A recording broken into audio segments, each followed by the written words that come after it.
is this question for the vice mayor and the mayor's office? Yes, yes. So you guys requested the meeting with us to discuss the utility manual that the City of Tucson Transportation Department has. And so I would suggest we only have 30 minutes. We have a hard stop at 11:30. So Great. whatever you guys want to present within that 30 minutes is fine. Super. Okay. Heidi, go for it. Great. So there are, you probably know, 485 or so of these so-called small WTFs, and we really require mitigation as soon as possible because we're going to be in a situation where there are hundreds of thousands of these. Every single property owner, child, everybody is going to be affected by this rollout. Wendy, would you go over our goals? Oh, but she is. Okay. I'm trying to get to a better part of the house, but let me just keep my video off because it seems to work better when it's off. Okay, that'll save bandwidth. Can you read? Yes. So the goals: to allow Pima County and the City of Tucson residents to determine their own telecommunications, broadband, surveillance, and electromagnetic pollution futures, consistent with their values and needs as expressed in each locality's general plans, local codes, local regulations, while remaining consistent with state and federal telecom statutes. And our objectives? Objectives: to create a community movement successfully achieving autonomy and full decision-making to the entire communities of Pima County and the City of Tucson on telecommunications and information services, including decision-making about surveillance, maximum allowed effective radiated power for the communication desired, facial recognition, artificial intelligence, and other intrusive technology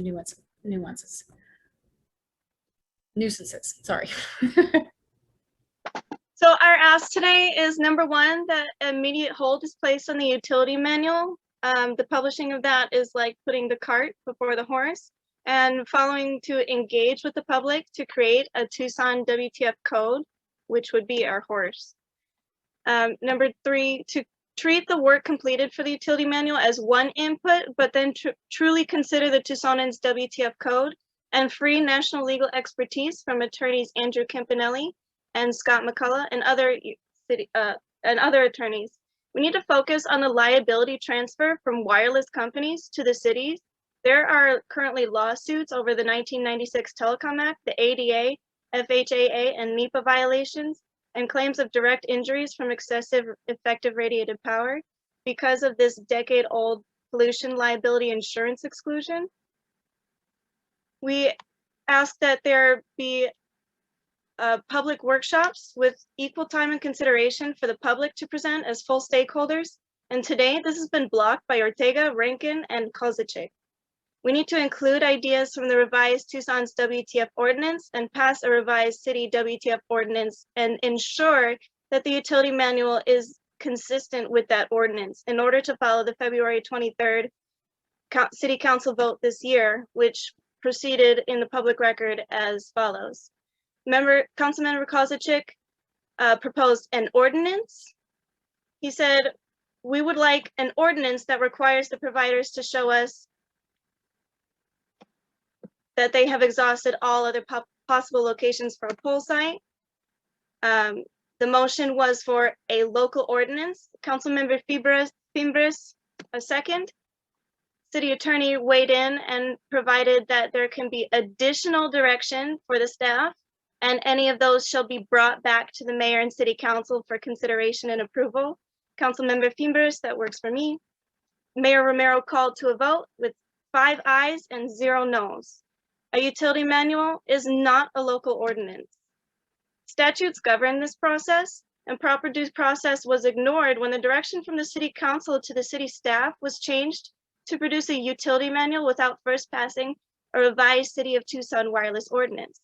The process did not follow the Arizona revised statutes detailed in Title 38, which requires public notice of when, where, and an agenda published. Deliberation shall occur in a public forum, a vote will be taken, and minutes are to be recorded and made accessible. The statutes do govern this process and is therefore inappropriate for the City of Tucson to publish, adopt, or implement a utility manual at this time.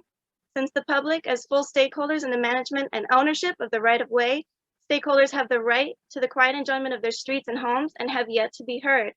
Public comments are collecting here at this link. The public has been stonewalled for the past 5 months. There have been frequent public comments at city council meetings.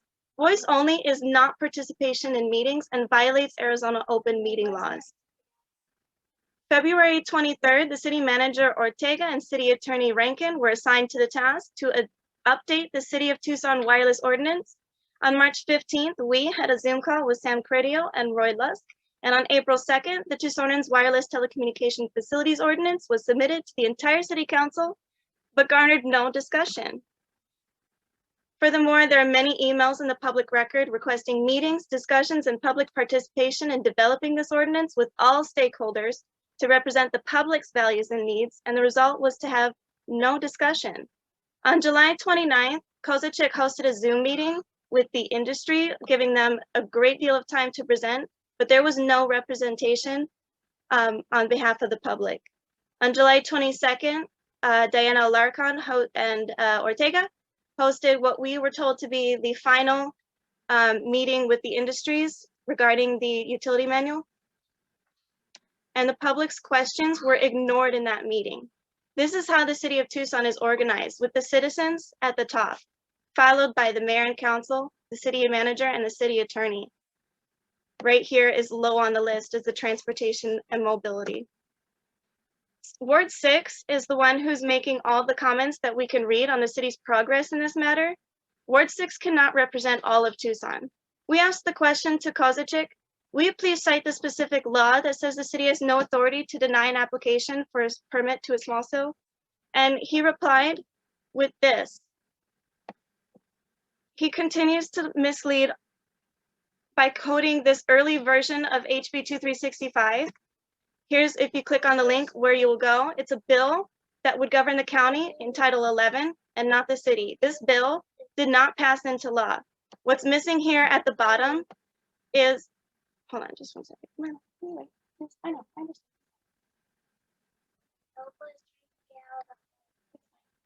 Okay, I'm sorry. Oh, please, hold on. Okay, and at the bottom here, it should read that it was approved by the governor and filed with the office of the secretary. That's not there. This is not the version that passed into law. We received this on July 21st. He also advised that we go and examine his newsletters for further citations of the law, where he cites again that same Title 11 bill that didn't pass.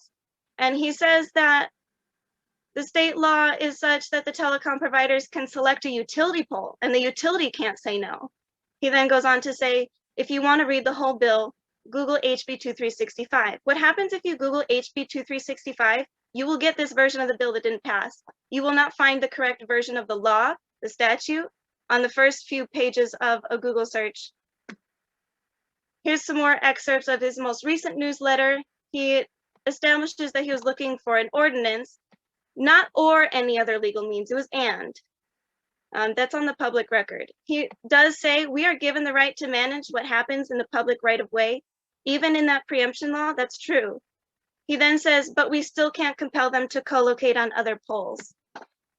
But can the city deny small WTF permits? Absolutely. Title IX grants reasonable provisions to deny permits, and those reasons have to be codified. A utility manual is not a code. The reasons according to statute may be non-compliance with applicable codes, public safety, design, decorative, and concealment requirements, and public safety as it concerns the location of new utility poles. In the applicability section, which follows the definition section, it reads thus: a wireless provider may do any of the following: co-locate small wireless facilities, construct, install, modify, mount, maintain, operate, and replace utility poles that are associated with the co-location of small wireless facilities on the right of way. Second verse, same as the first, associated with the co-location of wireless facilities. And they are subject to review under section 9594, regardless of height, subject to subsection K, which I'll get to. A utility pole that is associated with the co-location of small wireless facilities and installed in the right-of-way is not subject to zoning review and approval. That's subject to subsection K if it's associated with the co-location. And an authority may require an application for a utility pole that is associated with the co-location of small wireless facilities. An authority shall approve an application unless the utility pole fails to comply with any of the following: applicable codes, public safety, objective design standards and reasonable stealth and concealment requirements, the authority's public safety and reasonable spacing requirements that concern the location of new utility poles in the right-of-way. The applicability section, again, as far as co-location goes, the application shall be approved unless it doesn't meet the applicable codes for concerning public safety, objective design standards, and decorative utility poles, reasonable stealth and concealment requirements, or public safety and reasonable spacing requirements that concern ground-mounted equipment. An authority may exercise zoning, land use, planning, and permitting authority, and the authority's police power. That is the scope of local authority. It's well defined. The general requirements for the right-of-way, and that's not quite it. To obstruct, endanger, or hinder, they shall not be maintained or constructed or located to obstruct, endanger, or hinder the usual travel or public safety on the right-of-way. The construction, maintenance by the wireless provider shall comply with all codes and applicable laws and regulations. Continuing on, I assume that this section is where the whole utility manual comes from.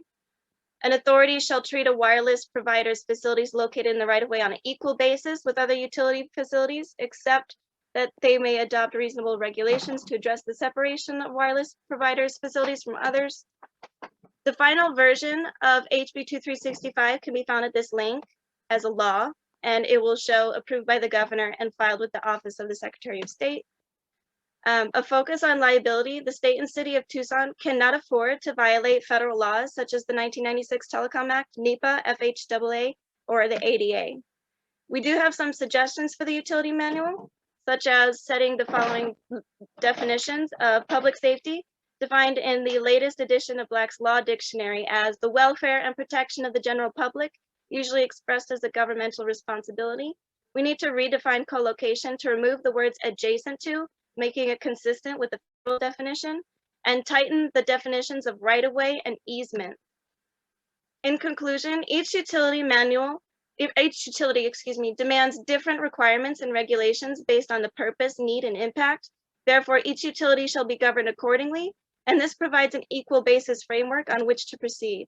Our asks today are quite reasonable. Again, we want to place a hold on the utility manual publishing, and then engage with the public to create the Tucson's WTF code and treat the work completed for the utility manual as one input alongside the Tucson's WTF code with the free and national expert legal counsel from Andrew Campanelli and Scott McCullough. We need a public workshop that has equal time for the public to present as full stakeholders and vote on the revised WTF ordinance. And the utility manual will be edited to be consistent with the ordinance. The ordinance has been revised since we first submitted it, and it's being prepared here. And this is what we're going to call the great retrofit to change wireless cannons into squirt guns by voting on a revised Tucson's WTF ordinance that will promote the safety of life and property as the stated purpose of the 1996 Telecom Act, and promote privacy and to preserve the quiet enjoyment of streets, our trees and landscapes. This is the items that are in our ordinance that we submitted. I'm not going to read it because it's on all of your executives' desks. So that would be the conclusion of this part of the presentation. If we can have some discussion on those matters presented.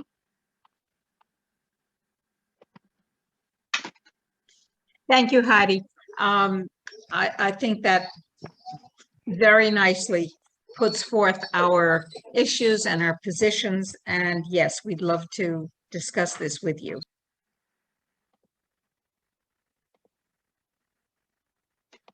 If anybody wanted to read the state law, it's pretty short.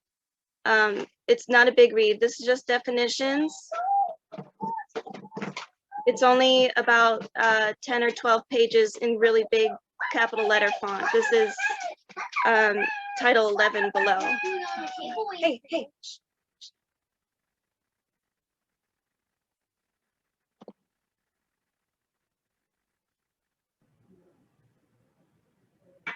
Thank you for your presentation and for reaching out. Have you reached out to any other offices or any other folks at the city? I know that you mentioned a couple, but I'll be sure to brief our office on what you shared today. And if you can also share your presentation, that'd be great. Absolutely, we would like to share that with you so that you know, what we said here was wholly transferred to those parties. We did reach out to Councilman Cunningham, and he'll be meeting with us later today at 3:45. We did, of course, reach out to every other council member, but your office, the mayor's office, was the only ones who responded in addition to Mr. Cunningham. We have exhausted our trials with Councilman Kozaczyk, and he has to date just been absolutely uninterested in having this conversation. I would love to know, you said you'll share it. Whom are you planning on sharing it with, and we are hoping for as wide a distribution as possible. So whom can we count on actually receiving this through you? Well, I would share with the mayor's chief of staff, and then she would take it from there, if that makes sense. Yeah, she couldn't make this meeting, but I'll be sure to brief her and also, yeah, let her know what your concerns are. And yeah, she will take it from there.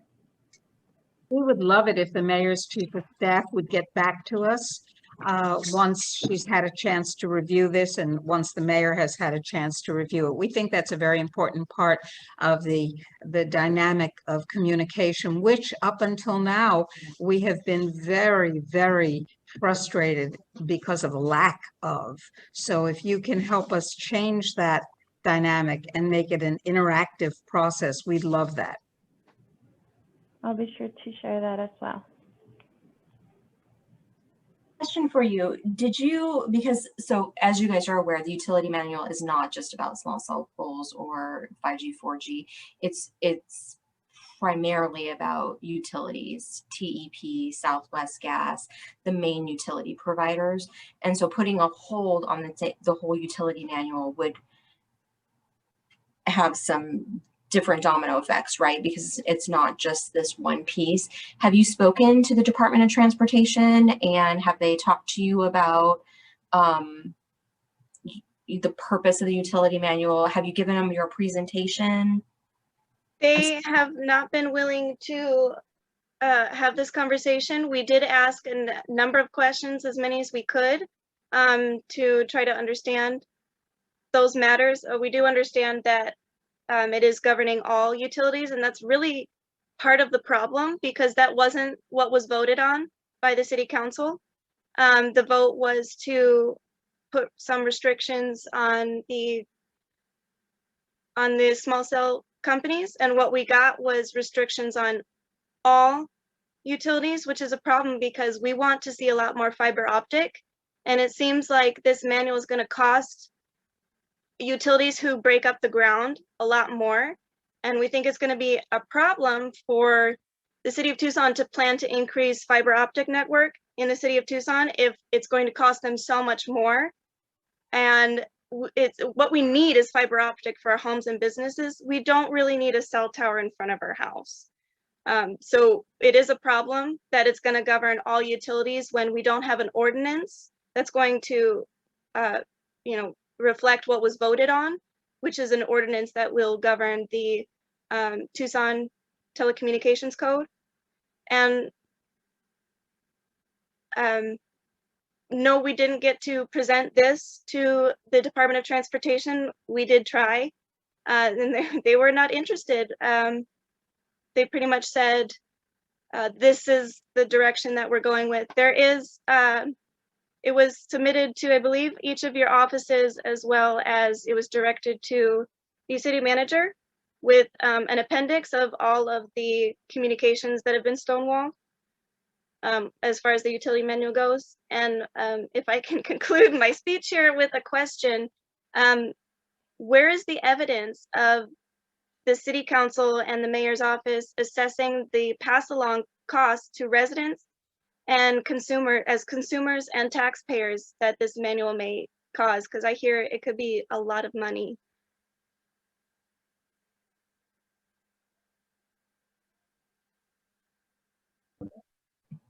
That actually opens up a much larger question, which is, where are the deliberations that we, the public, must be part of to make this a legal process moving forward?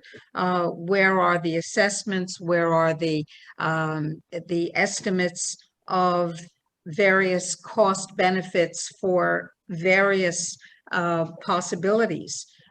We haven't seen those. We haven't been able to be part of the process in the way that Arizona law says we have to be, and we are willing to be and have been trying to be. So stonewalled is a very, very important word here, because not only is it not good participatory governance, it's also not legal. And so we have grave concerns about how we got to having a utility manual or any other document presented to us as a fait accompli, when in fact our participation is required as stakeholders, and when in fact public safety is in this vitally important part of what the city is responsible for doing, and the county not accounted for in any meaningful way. I happen to be a physician trained in environmental medicine, and the public safety aspects of this are very, very important and extremely underrepresented, as to say absent.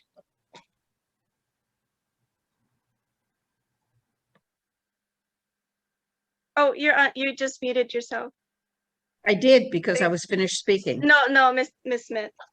It was me. You'd think I'd learn by now, right? It's only been a year and a half. These are all great questions that we really need to direct to legal.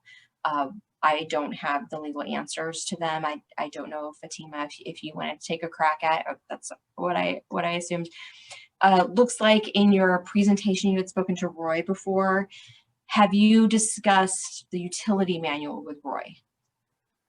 Like I said in the meeting with Diana Alarcon, which was the last meeting that they were willing to have on the topic, they were not willing to answer any questions or hear from us at all. So Okay. that is evident in the chat, and it's in the appendix that was sent to, I believe, I'm not sure if it was sent to the mayor's office, but it was certainly sent to Ward 4, and it was directed to Ortega, and that is it's in that letter, his responses to that, which we're not going to address these because they're not relevant to the purpose of our meeting, which was the utility manual. So another thing that I want to bring attention to is, I did say this is going to affect absolutely every single resident and property owner. So it's essential that we have a voice in policies that are made and are going to affect our right of way.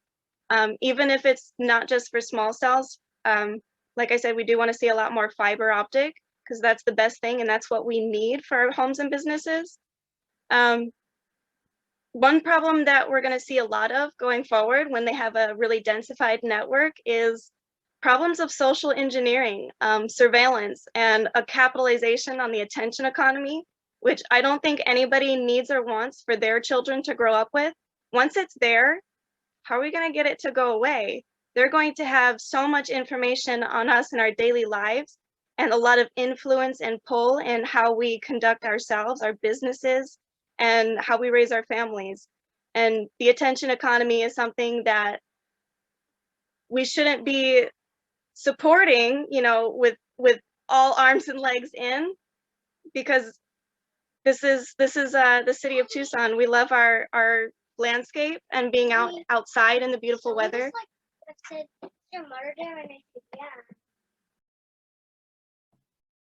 Yeah, well said, Heidi. I think we're near the 11:30. It's 11:28.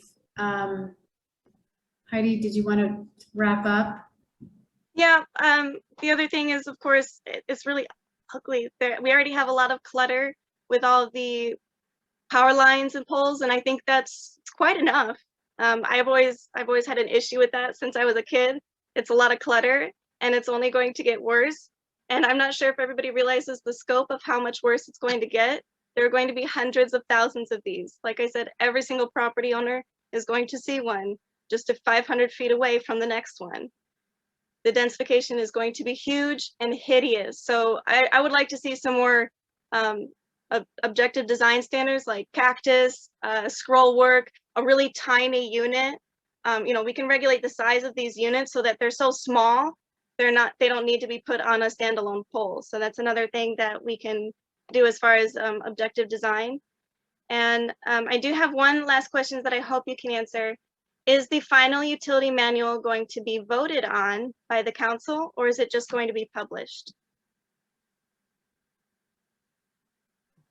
It's a great question. I don't have the full answer. To my understanding, it's an internal document with utilities. I do not believe it needs mayor and council's approval. So I don't have the answer to that, but we can get back to you. I don't think it does, but that doesn't mean that I'm correct. Okay. If it's no otherwise. Thank you. It's been presented to us as a fait accompli in place of the ordinance covering everything that needs to be covered, which of course it does not. And It's not so in place of that an ordinance. It's guiding principles that a department has direction to do. It's not an ordinance. it is not an ordinance, exactly. So my question is, and maybe you don't have the answer for this yet, but we'd love to hear the answer. When will the updated ordinance that was required of the city council by itself and voted upon, when will the updated ordinance be under discussion, and what will the process be for full, active, and impactful public input into that ordinance? I was going to suggest if you, along with the presentation, if you would send your list of questions, I think that would be a more accurate way of getting answers back to you. You know, we can certainly ask the proper folks to answer those questions and get back to you. All right. Thank you so much. I Great, thank you. that. So we'll get that Thank to you you for your right now time. as soon as we get off. Expect it within 30 minutes to an hour. Thank you so much. I hope to speak with your folks soon.